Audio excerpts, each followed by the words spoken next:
Netizen kita juga banyak berpikiran kayak gitu. Kemungkinan nanti orang yang bakal banyak meracik strategi, siapa yang ini di mana, siapa yang main cadangan ya, kemungkinan besar si Alex Pastor ini yang menjadi otak. Jelas-jelas memang kan beberapa orang juga kenapa harus milih Patrick kata gitu. Ini gue sih dari netizen aja berdasarkan memang sosial media yang gue baca ya. Gue bilang ya kalau di beberapa konten gue adalah memang yang mau dimainkan adalah dikencengin itu strateginya. Emang kita belum punya Dirtek nih, Direktur Teknik PSSI belum punya nih, yang orang hatam banget, ngotok banget tentang bola. Iya. Tapi mungkin dari gambar di kepalanya Pak Ketum PSSI, Pak Erick Thohir atau sama tim yang lainnya udah ada inputan nih. Mungkin ya. Gue sendiri melihatnya gitu. Kenapa si Kluivert yang ditunjuk? Salah satunya untuk membenahi ketajaman lini serang kita. Alasannya yang pertama, Patrick Kluivert mantan striker. Emang secara pelatih dia belum ada prestasinya. Di Curaçao juga rate kemenangannya sama Sinteyong sama di bawah 50%. Lionel Scaloni ngelatih mana coba? Lionel Scaloni sebelum ngelatih timnas Argentina senior. Pernah dia ngelatih klub gede? Pernah dia ngelatih negara yang senior? Dia kalau nggak salah dia pelatih Argentina kelompok umur. Tapi ketika ditunjuk sebagai pelatih kepala timnas senior, lihat Argentina rekornya tak terkalahkan berapa puluh pertandingan atau berapa puluh nggak salah pertandingan tuh. Nah, intinya apa? Pendekatan terhadap pemain. Yes. Kuncinya di situ.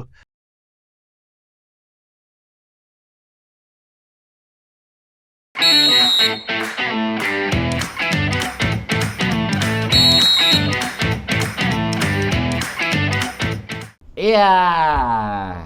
Berjumpa lagi sama gua setelah beberapa episode tidak dipanggil. Kenapa gua blacklist? Kena BI checking, Bapak. Iya. Kita nggak ngomongin itu lagi lawan lah. Maksud gue ntar aja habis lebaran haji ya banyak tuh acara tuh kawinan sama lo wisudaan. Karena sudah lah. Gue males ntar bijing depan, bijing belakangnya segala macam tentang masalah itu lo segala macam. Nah, kita mau ngomong apa ya kali ini? Kan lo nih yang selalu bawa, lo kan yang memang sebagai narasumbernya gitu. Lo mau ngomongin apa sekarang? Gua mau main volley nggak bisa. Iya dong, itu mah ada Mega biarin aja. Mau Mega Red Spark. Iya. Mau main hati udah punya istri. Ya elah masih aja. Aduh, narik aja susah pakai main hati. Ya, kita mau ngomongin bola, main bola. Iya dong, pasti. Permainan bola. Pastinya. Itu lagi rame nih. Apa? Patrick Kluivert resmi diumumin sebagai pelatih Indonesia, Pak. Pertama makanya gue bilang, kalau lo mau pakai si Patrick juga ke Indonesia, lo lihat siapa pendampingnya dia. Ada siapa Patrick Kluivert? Patrick Kluivert. Iya. Kalau di Indonesia dia kan head coach-nya. Ya. Terus asistennya ada 2 yang udah diumumin resmi nih ya, siapa? Yang official diumumin. Siapa? Ada Daniel Anzat sama Alex Pastor. Salah, harusnya jangan pakai mereka. Patrick itu asisten itu ada SpongeBob sama si yang itu, Tupai. Nah itu. Wah. Ya, Sandy. Baru keren. Makanya gue berarti bilang bukan dia harusnya. Lagi juga salah kan akhirnya si media Belanda bilang bahwa si Pastor itu ya lebih layak jadi head coach-nya ya. Iya, betul. Itu. Karena dari segi apa? Dari segi rohania juga lebih itu Pastor. Lebih berminaman Pastor dari segi rohani. Iya itu ya betul. Betul banget. Kalian apa nih? Berarti kita betul. Maksudnya ini kita nama bukan jabatan ya. Bukan jabatan ataupun pekerjaan bukan. Namanya Alex Pastor. Oh, Alex Pastor. Dan dia benar di dia orang Bandung berarti ya, Gung ya? Orang Bandung. Pastor. Bukan Belanda dia, orang Bandung. Oh, jangan bisa neutralisasi dong kalau gitu. Coba bisa dicek. Secara head to head dengan si Patrick masih bagusan. Orang Belandanya sendiri yang bilang. Di media-media Belanda ramai dibicarakan nih, loh kok Patrick Kluivert yang ditunjuk sebagai head coach, sementara Alex Pastor yang CV-nya itu strateginya Erick Thohir, Wan. Biar kita bayar Pastor lebih murah. Bisa jadi. Iya dong, kalau Pastor diangkat jadi head coach-nya, ntar sih itu malah Patrick keangkat biayanya. Karena Pastor udah tinggi. Jadi double ya? Iya. Jadi double makanya ya? si Patrick dinaikin, biaya dia kan murah nih. Maksudnya harusnya sebagai asisten. Iya, dengan CV-nya dia dengan CV-nya dia begitu. Ya. Nah, nggak mungkin kan asisten di atas head coach, nggak mungkin. Gajinya bisa. Makanya range-nya itu diturunin, makanya dipakai strateginya. Tetap ntar mah yang bertindak sebagai head coach si Pastor. Pastor ya? di balik layar ya? Iya. Secara praktek nanti begitu. Dia yang lebih banyak dia. Kenapa gimana? Dan netizen kita juga banyak berpikiran kayak gitu. Kemungkinan nanti orang yang bakal banyak meracik strategi, siapa yang ini di mana, siapa yang main cadangan ya, kemungkinan besar si Alex Pastor ini yang menjadi otak. jelas-jelas memang kan beberapa orang juga kenapa harus milih Patrick kata gitu. Ini gue sih dari netizen aja berdasarkan memang sosial media yang gue baca ya. Gue bilang ya kalau di beberapa konten gue adalah memang yang mau dimainkan adalah dikencengin itu strateginya. Strategi judi online karena memang bukan karena memang katanya kan gede di situ dia banyak utang segala macam. Ini yang memang gue dengar di sosial media kayak gitu. Dan itu belum terkonfirmasi. Itu masih berita burung lah, kita anggap aja lah ya kan. Mungkin hoax lah ya. Mudah-mudahan. Karena kemarin di mata Najwa udah diwawancara masalah itu. Kata Clifford, saya di sini fokus melatih urusin sepak bola. Nggak ngomongin hal kayak gitu. Karena memang baru kalah. Itu dikonfirmasi sama Najwa Shihab di mata Najwa tuh. Nah, gitu. Udah dikonfirmasi dan dia jawabannya begitu. Saya di sini dikontrak fokus untuk di sepak bola. Karena kalau gue lu setuju nggak sih sebenarnya dengan pergantian ini? Gua orang yang kaget, kesel, nggak setuju di awal. Karena gue berpikir gini, kenapa sih nggak dituntasin dulu sampai dengan masuk ke Piala Dunia 2026 gitu. Nah, ini menarik nih. Sampai hatam gitu maksud gue, kelihatan nih kerjaan nih. Kalau balik separuh kan agak susah juga. Ini gitu. Menarik nih pertanyaan ini. Coba gue jawab ya. Jadi kenapa Sintayong diputus tengah jalan? Harusnya kan ya kalau ngeliat grafik permainan dari timnas Indonesia, terakhir lawan Arab Saudi itu cenderung menanjak. Kan emang melebihi target gitu. Ya di luar ekspektasi lah. Terus? Kita ada peringkat 3 sekarang di bawah Australia, di bawah Jepang, di atas Australia di Jepang. Kita berpeluang besar lolos otomatis ke ronde ke Piala Dunia secara langsung nih, tanpa masuk ronde keempat. Dengan kalau berkaca dari papan klasemen sekarang nih, di peringkat 3, selisih poin cuma 1 sama Australia kan. Nah, kenapa Sintayong PSSI Federasi berpikiran kenapa harus diganti sekarang nih?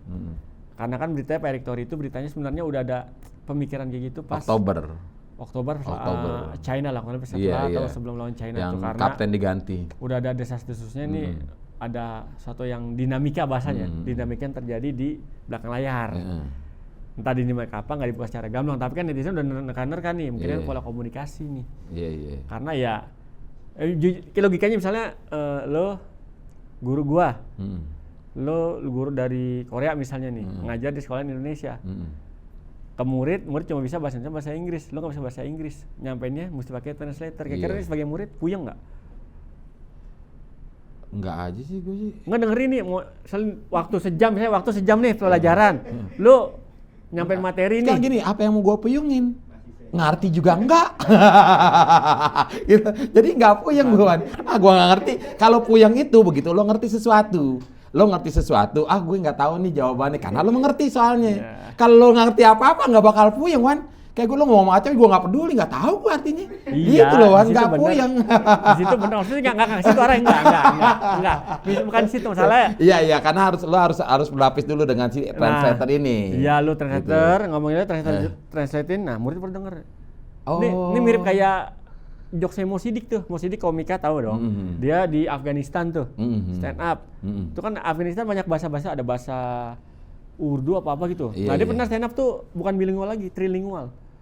Jadi ngejokes nih bahasa Inggris, ditranslatein ke bahasa lokal sana, ada 3 bahasa lokal nih. Kata Mo Sidik kurang lebih jeda lebih dari 10 menit berarti tuh. Baru nyampe jokes ini nonton nih. Nah itu bayang tuh. Dia sampai kok lucu ya, unik ya. Kalau gue bilang begini, kalau lo memang ada masalah komunikasi, berarti kan nggak sampai di posisi terakhir kita, Wan. Gitu loh, Wan, maksud gue. Kalau memang ada masalah di komunikasi. Itu salah satunya. Iya. Maksudnya gue berkaca pada zaman Sir Alex ya, Wan. Apapun yang terjadi, Sir Alex tetap mimpin dari awal sampai dengan dia pensiun loh. Itu Sir Alex. Itu Sir Alex masalahnya posisinya. Maksud gue, lu juga belum kelar nih di sini nih. Iya sih. Kalau gue kan kita semua dan mostly ya rata-rata memang pencinta timnas yang kemarin itu ya masih ada STY ya mereka pada bener kayak gue lah. Kok bisa ya? Gue bilang gitu. Bahkan akhirnya gue mengkaitkan dengan hal lain di luar sepak bola. Gitu. Kok bisa ya? Apa pengalihan isu? Gue mengaitkan ke situ loh, Wan. Bener asli gue. Karena banyak banget yang probabilitas yang memang terjadi gitu loh, Wan. Kok bisa ya gue bilang sampai ada apa segitu-gitunya harus urgensinya gitu loh. Karena memang grafiknya naik posisinya. Kecuali kalau grafiknya turun, ada yang memang reason yang jelas untuk memecat STY. Itu dari pribadi gue. Ya, itu argumen nggak salah. Tapi kalau ada argumen berikutnya dari orang yang pro sama pergantian STY. Ya gue sendiri sih emang mengiyakan sih di beberapa sisi. Salah satunya ada permainan Indonesia di bawah STY itu cenderung ya gitu-gitu aja. Ada sometimes nih main ofensif nih, tapi lebih cenderung ngandelin defense counter. Lu bertahan dulu, abis itu serangan balik. Iya sih. Dengan komposisi lawan kita lawan Bahrain aja ngap-ngapan. Bener. Lawan Cina, kita menguasai bola unggul jauh lawan Cina. Tapi lagi-lagi dengan konsep bermain awal defense counter nih beberapa pemain diaspora kita masih nggak familiar nih. Udah gitu juga cuma sama gaya-gaya bermain kayak akhirnya gitu. yang bisa serangan balik itu cuma berapa orang. Kalau gue hitung paling cuma 3 orang. Yang bisa lo melakukan dengan cepat itu langsung ke pertahanan lawan. Salah satunya Marcelino. Marcelino itu kan cepat, begitu dia gol kan sebenarnya serangan balik dia. Itu ngomongin serangan balik, ini ada kaitannya sama striker timnas kan tumpul ya bisa dibilang ya. Kenapa? Ini yang ada di kepala gue ya, bisa dibantah, bisa setuju, gak apa-apa. Ini kenapa tumpul ya? Karena dari skema permainan Sinteyong, dia ngandelin itu ya lu defense semuanya, penyerang turun sampai sepertiga akhir pertahanan sendiri. Nah itu yang jadi kendala tuh ketika counter attack. Otomatis striker masih ketinggalan jauh nih. Yang kemungkinan bisa counter attack, yang bisa dekat sama gawang, pemain yang paling depan posisinya di lini tengah nih. Nah, makanya kenapa kemarin striker kita agak tumpul, itu dia salah satu kendala masalah menurut gua ya. Tapi di lain sisi kenapa diganti Kluivert? Emang kita belum punya Dirtek nih, direktur teknik PSSI belum punya nih, yang orang hatam banget, ngotok banget tentang bola. Tapi mungkin dari gambar di kepalanya Pak Ketum PSSI, Pak Erick Thohir atau sama tim yang lainnya udah ada inputan-inputan nih. Mungkin ya. Gue sendiri melihatnya gitu. Kenapa si Kluivert yang ditunjuk? Salah satunya untuk membenahi ketajaman lini serang kita. Alasannya yang pertama, Patrick Kluivert mantan striker. Emang secara pelatih dia belum ada prestasinya. Di Curaçao juga rate kemenangannya sama Sinteyong sama di bawah 50%. Selama dia ngelatih nih, klubnya senior ya 2 klub. Klub cuma Adana Demirspor Liga Turki, di Jong Twente pernah, yang Curaçao dua kali ini. Yang pertama jadi pelatih, kedua jadi interim pelatih sementara. Nah menariknya biarpun dibilang ada prestasinya, tapi kalau kita lihat, kita bedah statistiknya nih, kebobolan emang banyak, tapi dari jumlah gol rata-ratanya itu 2 gol per pertandingan. Biarpun nggak semua, tapi 2 gol per pertandingan. Ini artinya apa? Berarti lini serang di sini ada ketajaman di situ, nggak tajam banget. Itu loh yang netizen kita mungkin lewat ya, karena udah keburu kesel duluan. Ini statistik yang berbicara, statistik loh. Itu gue hitungnya dari jumlah total gol. Misalnya ngelatih di mana? Di Curaçao kalau salah tuh, dari 8 pertandingan berapa pertandingan gitu. Dia kurang lebih golnya itu 16 atau berapa gitu. Nah itu dari situ udah kelihatan tuh, berarti kalau udah rata jumlah gol dibagi match yang dimainin itu kurang lebih 2 gol gue hitung. Plus minus ya, bisa kurang bisa lebih. Tapi kan menurut gue sih dengan statistik kayak gitu, biarpun pertahanannya bobrok, kebobolan juga banyak juga. Iya, kebobolan banyak juga. Tapi ini bisa gue kasih pendapat juga. Curaçao lini pertahanannya nggak oke, tapi timnas Indonesia saat ini bisa dibilang, tanya siapapun, siapa yang meragukan dari lini pertahanan timnas Indonesia. Nah, menurut ini masih Rois, menurutnya gimana, Is? Pertahanan kita bagus apa enggak dengan skuad yang sekarang ini? Kalau untuk apa ya istilahnya, destroyernya, back tengahnya masih oke. Back tengahnya oke banget. CB-nya center back kita itu, apalagi kan memang di situ kemarin di Rizky Ridho itu memang salah satu yang terbaik juga sih kalau gue bilang. This point. Sama si Jay. Ada Bang Jay juga gila juga mainnya. Cuma memang yang di belakangnya itu, yang lapis ketiga yang masih bermasalah sebenarnya. Itu dia. Yang masih bermasalah yang di back belakang ini. Ini baru JIJ sama Rizky Ridho. Jangan lupa kita punya Hilgers. Iya sih. Hilgers. Terus kita juga masih punya berapa, Justin Abner bisa dimainin. Ada si Nathan Chon juga bisa. Elkan Bagot nanti kalau dipanggil lagi. Dengan perkembangan sekarang, dia kan dulu kan agak kurus dikit lah ya, sekarang udah makin jadi badannya nih, dan perkembangan permainan gue yakin masih bakal ada perkembangan. Jaize saja pun ketika dia main di Serie A sekarang udah beda gaya mainnya ketika dia main di Serie B. Ini di Serie A berarti sama striker AC Milan, terakhir kemarin lawan Inter Milan, dia ngawal Lautaro Martinez, Marcus Thuram dia kawal. Morata juga, lawan Napoli juga begitu, dan Jaize diakui performa dia Liga Italia, biarpun timnya di zona degradasi ya, tapi performa dia secara individual ini emang gila, bagus. Bahkan itu kan terjadi setelah dia masuk ke timnas kan, karena memang banyak pemain itu yang ngerasa bahwa timnas ini gila. Dia apa maksudnya sambutannya gila. Dasar. Fan fanatiknya tuh gila. Itu datang mereka tuh fanatik banget. Jadi kayak si kiper juga kan ngerasa wah. Martin Di sini jadi selebritis ya. Iyalah, follower naik. Di mana-mana tuh harus dikawal, sementara di negara asalnya sendiri tidak ada pengawalan. Gila. Udah gitu jadi bintang iklan lagi kan. Nah, itu salah satu juga yang katanya isunya memang si STY ini karena iklan kata gitu. Yang gue lihat memang ini begitu ngambil dari Belanda. Oh, oke, masalah adalah di bahasa. Itu salah satu yang mungkin memang, ya. Yang memang yang gue harapkan juga dengan adanya pelatih Belanda ini terciptalah total football nih. Itu yang memang mau diharapin sama semua fans di Indonesia. Oke, kita mungkin arahnya ke total football. Cuma kan posisinya ini lagi di tengah gitu. Maksud gue ketika lo harus menambahkan mungkin ganti, digeser aja gitu, nggak usah dipecat segala macam. Jadi maksud gue ada dua kepala dengan strategi yang oke lah gitu. Ya kayak lagi gosip sekarang adalah masuknya kan ke gosipnya kan masuk ke direktur strategik ya. Teknik STY direktur teknik kan. Enggak itu gosip. Makanya kan nggak mungkin juga kalau gue bilang sengaja kan nggak mungkin juga. Nah ini menarik nih, gue potong masalah diganti tengah jalan. Ini ada pengalaman dulu Chelsea juara UCL tahun berapa tuh, ketika pelatihnya lagi bagus-bagusnya, cuma berapa pertandingan turun, diganti sama Roberto Di Matteo. Caretaker jatuhnya, bahasanya caretaker, bukan pelatih tetap, pelatih sementara, kontrak cuma berapa bulan, endingnya tahu apa? PJS. Nah PJS mungkin tahu endingnya apa? Chelsea juara Liga Champions. Tapi kan dilihat siapa yang latih, one track recordnya. Di Matteo nggak ada pengalamannya, sama kayak Kluivert lah, waktu ditunjuk sebagai caretaker Chelsea nggak ada prestasinya, tapi dilalanya dia bisa bawa Chelsea jadi juara UCL di musim. Komunikasi lah ya. Bukan komunikasi, biarpun lu secara CV pelatih perlu nih buat meyakini nih. Itu contoh Di Matteo. Yang lainnya, tahu pelatih Argentina pas juara kemarin, Lionel Scaloni ngelatih mana coba? Lionel Scaloni sebelum ngelatih timnas Argentina senior. Pernah dia ngelatih klub gede? Pernah dia ngelatih negara yang senior? Dia kalau nggak salah dia pelatih Argentina kelompok umur. Tapi ketika ditunjuk sebagai pelatih kepala timnas senior, lihat Argentina rekornya tak terkalahkan berapa puluh pertandingan atau berapa puluh nggak salah pertandingan tuh. Nah intinya apa? Pendekatan terhadap pemain. Kuncinya di situ. Lionel Messi pas eranya Scaloni ini nih, dia kan udah 2018 habis kalah sama Perancis, dia udah gue pensiun dah dari bola, nggak ikut Piala Dunia lagi. Tapi ketika Scaloni masuk, dibujuk, terus diliatin skema bermainnya kayak gimana, pasti kan pemain mempertimbangkan dong. Gue mau main lagi nih, ada Piala Dunia 2022 saat itu kan si Messi itu, Scaloni ngelatihnya, oh cocok nih. Akhirnya Messi mutusin, gue nggak jadi pensiun di timnas nih. Dan mantapnya, selain juara Piala Dunia bersama Scaloni, Messi juara Copa America di tahun sebelumnya. Nah ini kalah sama Arab ya.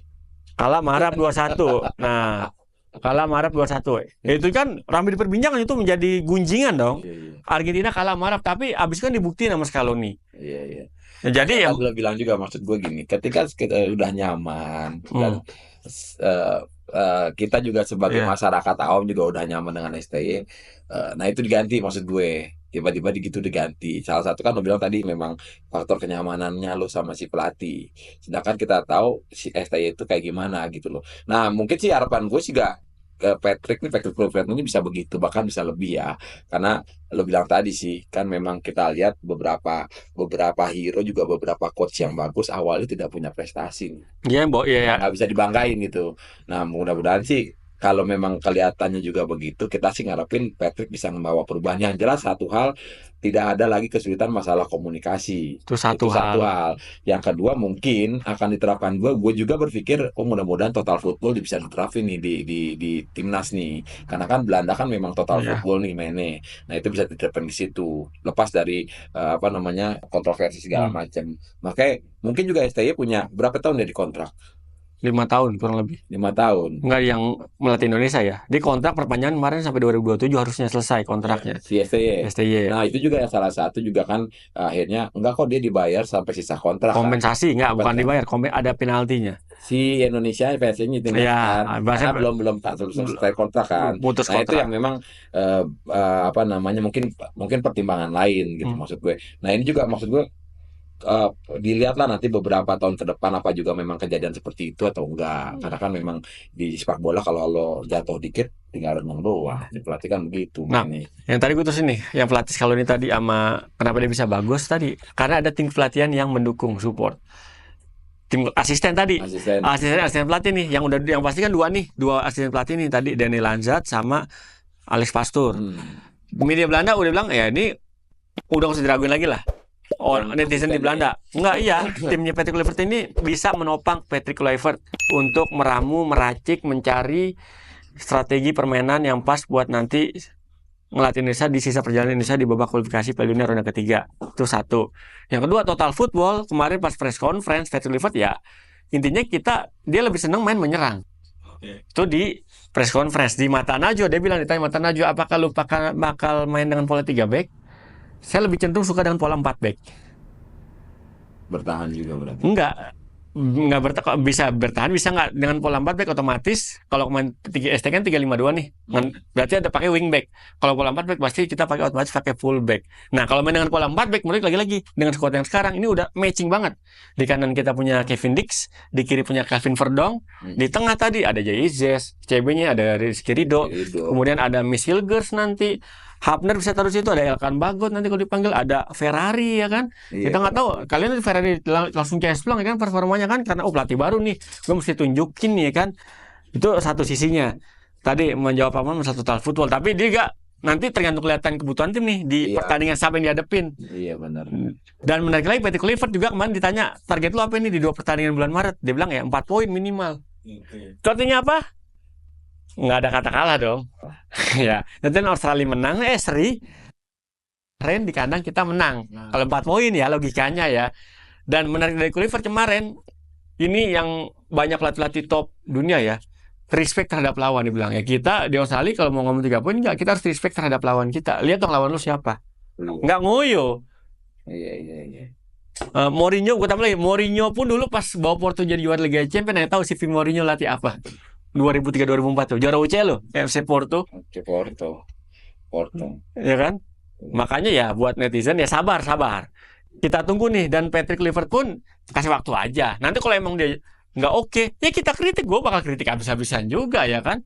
Kita lihat di bulan Maret ya. Bulan Maret tuh kan memang juga bulan puasa lagi kan. Nah bulan Maret pembuktiannya, iya menjelang Idul Fitri nih. Menjelang Idul Fitri, Patrick Kluivert kita kasih selamat atau kita kasih kritik nih. Ya kan 25 Maret. Sih memang kita mengharapkan ada perubahan sih. Anies berarti ya. Anies. Enggak ada. Anies yang perubahan. Dulu jargon ya, bukan. Anies. Ada Kluivert. Nah, bikin desa Kluivert mungkin bisa keliling-keliling. Itu. Gue tidak gue sebenarnya memang kecewa, tapi juga ada harapan yang gue bilang entah siapapun pelatihnya, tapi kan kalau ngelihat kebanyakan memang dari Belanda asal pemain kita nih ya matching sih kalau gue bilang didatangin pelatih dari Belanda posisinya karena memang udah dia juga udah hatam betul dengan kondisi pemain secara emosional maupun secara fisik ya gitu. Nah gue sih ngarepin memang gue ada titik terang di situ dan mudah-mudahan juga cepat beradaptasi dengan pemain yang di timnas nih semuanya nih.